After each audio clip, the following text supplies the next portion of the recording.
সুস্পষ্টভাবে ফলাফলে কারচুপি হয়েছে। ভোট সুষ্ঠু একটা পর্যায় পর্যন্ত সুষ্ঠুভাবে হয়েছিল, আমরা সেটাকে স্বাগত জানিয়েছিলাম। কিন্তু ফলাফল যখন ঘোষণা করার সময় হয়েছে, ওই সময়টাতে স্পেসিফিক অনেকগুলো আসনকে টার্গেট করে, আপনারা দেখেছেন বাংলাদেশ খেলাফত মজলিসের আমির আল্লামা মামুনুল হক ঢাকা 13, সেই আসন, ঢাকা 8 আসন, বাংলাদেশ জামাত ইসলামের সেক্রেটারি জেনারেল আসন, এরকম স্পেসিফিক কয়েকটা আসনকে টার্গেট করে সেটার ফলাফল পরিবর্তন করে দেওয়া হয়েছে। কেন্দ্রগুলোকে দখল করে, সেই কেন্দ্রে জোর করে, প্রশাসনকে ব্যবহার করে সেই ফলাফল পরিবর্তন করা হয়েছে।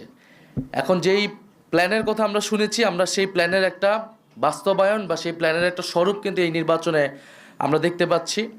এবং এই ধরনের ফলাফল কারচুপি করে যারা পুরনো আমলে আওয়ামী লীগ যেইভাবে নির্বাচন করেছে, সেই ধরনের প্রচেষ্টা আমরা যাদের ভিতর দেখতে পাচ্ছি, তারা কিভাবে রাষ্ট্র পরিচালনা করবে, কীরকম দেশ পরিচালনা করবে, সেটা নিয়ে জনগণের মধ্যে প্রশ্ন এসেছে। এবং নির্বাচনের পরদিনই যারা তাদের প্রতিদ্বন্দ্বীদের উপরে হামলা, সারা দেশে নির্বিচারে বাড়িঘরে হামলা, আগুন লাগানো, হুমকি এবং এলাকা ছাড়া করতেছে, তাদের কাছে এই দেশের জনগণ, এই দেশের মানুষ কিভাবে নিরাপদ থাকবে সেটা নিয়ে প্রশ্ন এসেছে। এবং সেটার জন্য আমরা 11 দল কিন্তু ঐক্যবদ্ধ হয়েছি। এবং ডক্টর শফিকুর রহমান বলেছেন স্পষ্টভাবে যে এটার জন্য রাজপথে নামার প্রয়োজন হলে আমরা সেটার প্রস্তুতি নিচ্ছি। কারণ এই দেশের মানুষকে, যারা 11 দলের পক্ষে নির্বাচনে কাজ করেছে, নেতাকর্মী সমর্থক, তাদেরকে হেফাজত করা, তাদেরকে রক্ষা করার দায়িত্ব আমাদের। আরেকটি কথা আমি বলতে চাই, আমরা জনগণকে অভিবাদন জানাই যে জনগণ এত প্রতিকূলতার মধ্যেও 11 দলের পক্ষে ভোট দিয়েছেন, 11 দলের পক্ষে বিজয়ী হয়েছেন। অনেকেই অনেক কারচুপি করে তাদের বিজয় আটকানো যায়নি। আপনারা দেখবেন যে গণভোটে কত পার্সেন্ট ভোট পড়েছে, 60% ভোট পড়েছে, 60+ ভোট পড়েছে।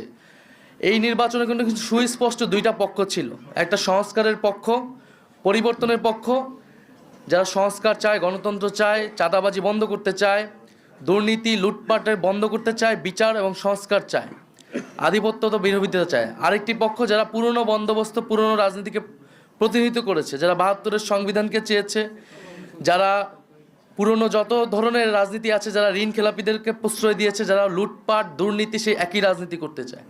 ফলে জনগণ ব্যাপকভাবে যেই 60%-এরও বেশি, 60+ সংস্কারের পক্ষে তারা ভোট দিয়েছে, সেই একই জনগণ কিন্তু 11 দলের পক্ষেও ভোট দিয়েছে। কিন্তু শেষ মুহূর্তে এই 10%-এর মতো ভোট কিন্তু কারচুপি করা হয়েছে, ফলাফলে কারচুপি করা হয়েছে। না হলে এই পুরো ভোটটাই 11 দলের পক্ষেই আসতো।